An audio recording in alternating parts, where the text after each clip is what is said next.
Good evening. Welcome to SVGTV News and Sports for Tuesday, July 23rd. I'm Jimmy Prince with the details. In the news tonight, almost 5 years following the November 25, 2009 referendum for a change in the constitution of this country, former government minister and the current president of the SVG Bar Association, René Batiste, is of the view that the exercise needed much more political education before it began. Batiste made a comment last evening while delivering welcoming remarks at a public lecture hosted by the Vincentian Students Association of the UWI Cayfield campus. The lecture was entitled Constitutional Reform in St. Vincent and the Grenadines, an Opportunity Lost. Question still remains.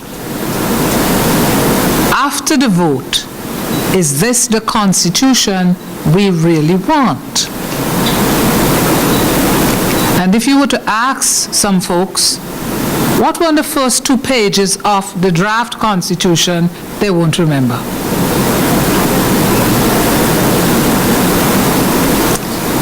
The jury is still out. If it was perhaps just too much or too wholesale in approach rather than by retail portions, because we do things by retail, and parts at a time, taking perhaps fundamental rights and you vote on that, the various commissions and vote on that, the law courts, the legislature, the executive, perhaps, and vote on it piece by piece. The 25th Heads of Social Security meeting opened today at the National Insurance Services headquarters in Kingstown. Representatives from various countries across CARICOM will meet and discuss over the next 3 days matters relating to social security in the region. And according to the Executive Director of the NIS in St. Vincent and the Grenadines, Reginald Thomas, the meeting is being held during one of the more challenging times for all social security entities across the region. We are challenged because of economic hardships. We are challenged because of the decline in social standards. We are challenged because of the issues emanating from the labor market, of which the labor force is a critical component. We are challenged, again, because we are called to be responsive, and the degree to which we can do that produce for us in and of itself a challenge, since we must hold reserves, since we must keep fund ratios, and everything that is important for the stability of a social safety net to the very highest standards.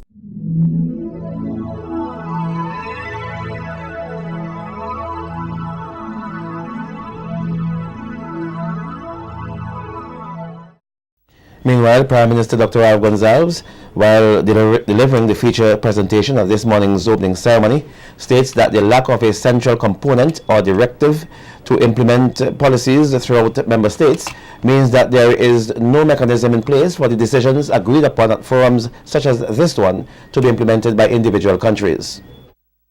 When you meet, there are certain matters which you can decide from the level of a functional cooperation within the existing juridical framework of the statutes which have established each of these respective entities, which we call the social security institutions, NIS, or by whatever name they're called. And you can do some things administratively and by executive decision on the basis of a common understanding and decisions which you make. But there is no mechanism to compel obedience, and that is why you have the challenge always to ensure reciprocity,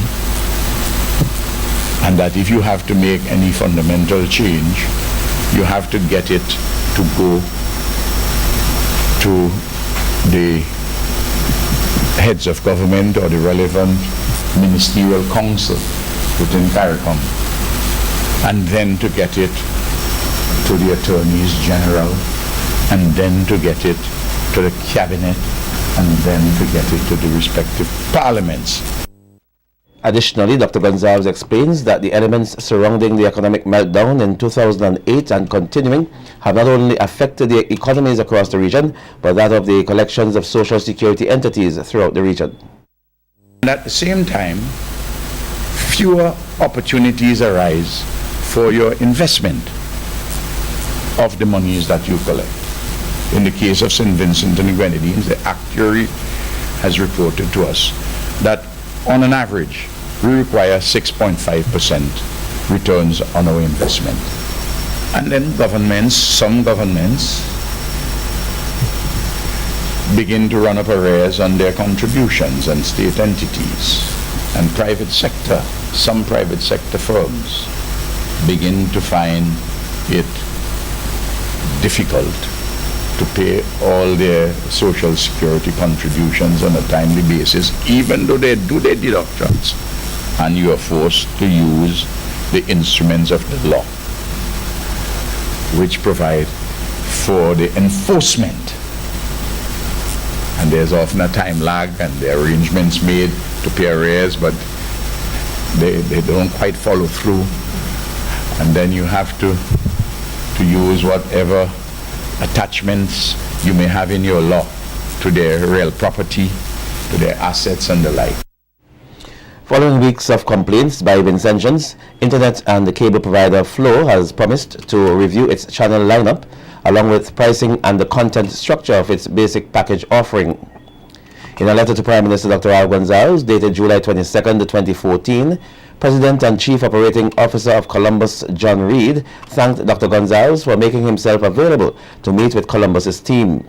Reid says, further to the meeting and based on the considerable feedback from Prime Minister Gonzalez, the customers and other stakeholders, the Columbus team is reviewing its current channel lineup in St. Vincent and the Grenadines, including the pricing and the content structure of the basic package. The letter further states that Christopher Gordon, local country manager at Columbus, will reach out to Minister of Information Communication Technology, Minister of Communication Technology, Senator Camilo Gonzalez, and other stakeholders from the ministry, the NTRC and Invest SVG to schedule a meeting to develop a framework and identify priorities for social development collaboration. Violence against women remains one of the most widespread human rights violations, yet one of the least prosecuted crimes.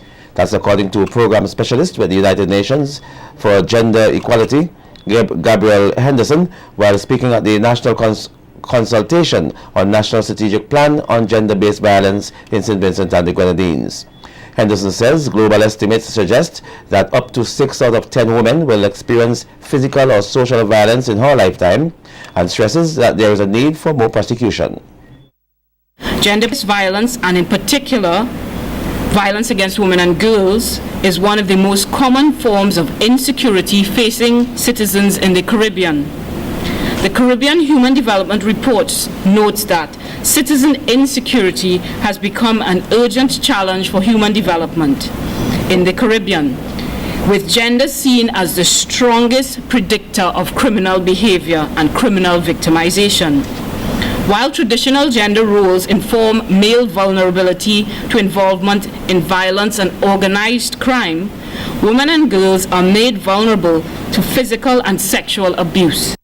Henderson notes that 47% of female victims of homicide in 2012 were killed by their intimate partners or family members, compared to less than 6% of male homicide victims. He notes that while a large share of female homicide victims are murdered by people who are expected to care for them, the majority of men are killed by people they may never know. According to the UNDP Human Development Report on Citizen Security, overall, women also demonstrate higher levels of fear and also report gender differences in fear of crime in the Caribbean. Meantime, the murder rate in the Caribbean is said to be higher than any other region of the world, as according to reports from the United Nations Office on Drugs and Crime and the World Bank. Program specialist within the United Nations Entity for Gender Equality and the Empowerment of Women, Gabriel Henderson, says that additional to high rates of homicide, assault rates are also significantly above average. In relation to incidents, this report states that according to the latest available data, based on police statistics, 3 of the top recorded rape rates in the world occur in the Caribbean. In addition to all countries in the Caribbean for which comparable data are available, which includes Bahamas, St. Vincent and the Grenadines, Jamaica, St. Kitts and Nevis, Dominica, Barbados, and Trinidad, and Tobago, these countries experience a rate of rape above the unweighted average of 102 countries that were in a crime trend survey. Welcome back. Business continuity in the event of a disruption must be contextualized in everyday operations. That's according to Permanent Secretary in the Ministry of Trade, Nathaniel Williams. He was speaking to participants at the Chamber of Industry and Commerce one-day workshop on business continuity.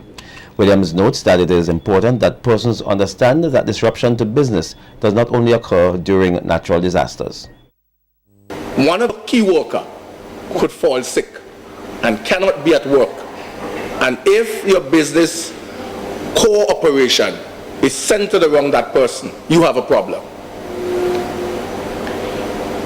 You may go through a certain natural disaster and your staff are trained to do a job, not to be a team player. You have a problem. There's an old saying that people who start businesses think about themselves and others, and people who seek a job think about themselves. The Permanent Secretary adds that it is important for businesses to identify and understand the things which are necessary for continuity within their various businesses. What are the key assets of your business in any eventuality? I would argue, and rightly or wrongly so, that your human resource is one of your first key assets in your operation. Your human resource. Secondly, the system which is established and known by everyone, well established and known by everyone. And thirdly, possibly not in the same order, your information system for communication, both internal and external. 23 stakeholders, accompanied by a number of students of the Langley Park Primary School, were recently involved in a one-week training program on home gardening. The training was organized by the Rural Transformation Unit as part of its development plan for rural communities. Andrea David Latchman, Extension Officer for that district, explains that they decided to work along with farmers in that district because of the type of soil found there, which she says is best suited for vegetable production. Backyard gardening, but we're concentrating on vegetables and condiments. Now, I would have started with 3 sessions of theoretical training beginning last Thursday, and I would have dealt with the foundation as to explain to them what is really backyard gardening and what it's all about. It's for them to sustain themselves really, and not for any commercial basis. But as I was reiterating, here's where you start as an entrepreneur. Today we would have completed the theoretical session and dealt with the distribution of seedlings as well as seeds. Meanwhile, 2 of the participants share their experiences, stating that they are grateful for the training. I'm glad for the program that I can benefit something from it. I did home and I could go in my backyard and do a little things. So I thank you all that you all come out and give us a support. So I would like these plants to be into the soil at least today, because the weather is very conducive. And we've been suffering from a lack of rain for the past months or so, because the follow-up meeting that the folks had at Evelyn's shop, I was looking forward for you folks to come a bit before, but it looked like it happened the right time. 3 scholarships and a number of book vouchers were on Tuesday awarded to students by the St. Vincent and the Grenadines Teachers Credit Union. The students were awarded for being successful in the Caribbean Primary Exit Assessment, and the director of the Credit Union Board, Dwight Lewis, told the students that as they prepare to enter another phase in the learning process, they must appreciate the fact that things will be different, and as a result must be prepared for the change. A lot will rest on you. You have to determine now where you want to go with your education. You have to determine now who and what you want to be in life, because it is critical at this stage that you develop what we call the knowledge, the skills, and the attitudes for living and for production. He also told the students to be aware of peer pressure, which is likely to occur. Make friends, you're going to make new friends. You're going to be part of different groupings, informal groupings within your school, within your class, within your forms. Those groups will have varying persons of varying personalities and background. Now, let me implore you here, don't be a follower, be a leader. Don't be a follower, be a leader. And you have to, in your own mind, determine what is good, what is bad, and what is best for you. Rason Justin Olivier of Paget Farm has been arrested and charged by police here for the offense of unlawfully and maliciously wounding Owen Hazel, a fisherman of the same address. Reports are that on May 10th in Kingstown, an argument ensued over monies belonging to both men. It was during such time that Olivier took a knife and inflicted a stab wound to the face of Hazel. Olivier was escorted to the Serious Offences Court on Monday 21st and pleaded not guilty to the charge. Bail was allowed in the sum of $4,000 with one surety to be examined by the court. The matter was adjourned for trial at the Kingstown Magistrates Court on September 1st, 2014. In more court news now, Sidney Norville will return to the Kingstown Magistrates Court on September 1st to defend the charge of having in his possession one black cap with the name police on it, which is suspected to be stolen or unlawfully obtained on July 17th. When the defendant appeared at the Serious Offences Court on Monday, July 21st, he maintained his innocence. The police prosecution objected to his bail, stating that in recent times, persons have been going around the country using imitation police uniform to commit various crimes, and that Norville was of interest to the police. However, the objection was overruled by the district magistrate, Zoila Ellis Brown, and the bail was granted in the sum of $2,000 with one surety.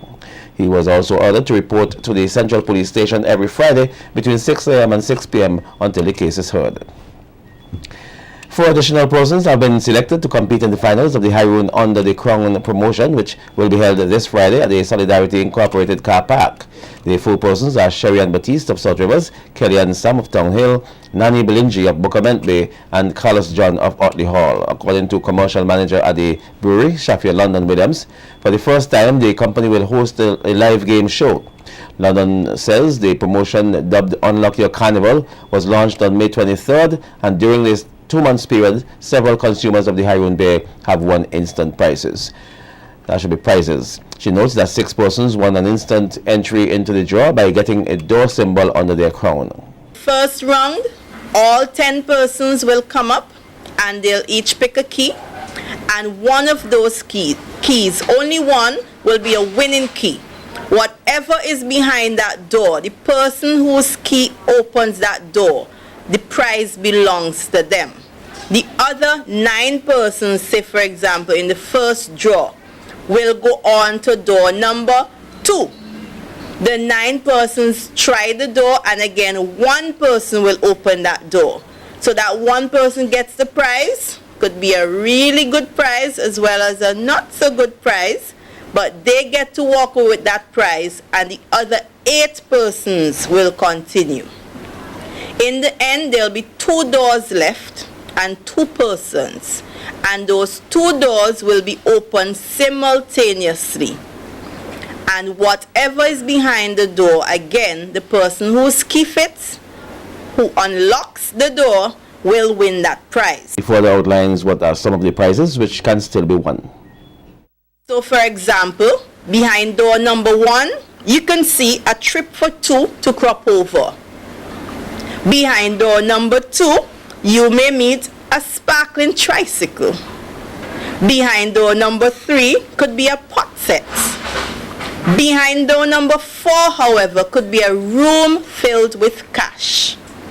Behind door number 5 could be an ironing board. Behind door number 6 could be a truck load of Hyrule bear, your favorite bear. Whereas behind door number 7 could be simply a teddy bear. Behind door number 8 could be a man cave. Behind door number 9, you can get a Lime 4G ready handset with lots of credit on it. Whereas behind door number 10 could be the BMW Z4.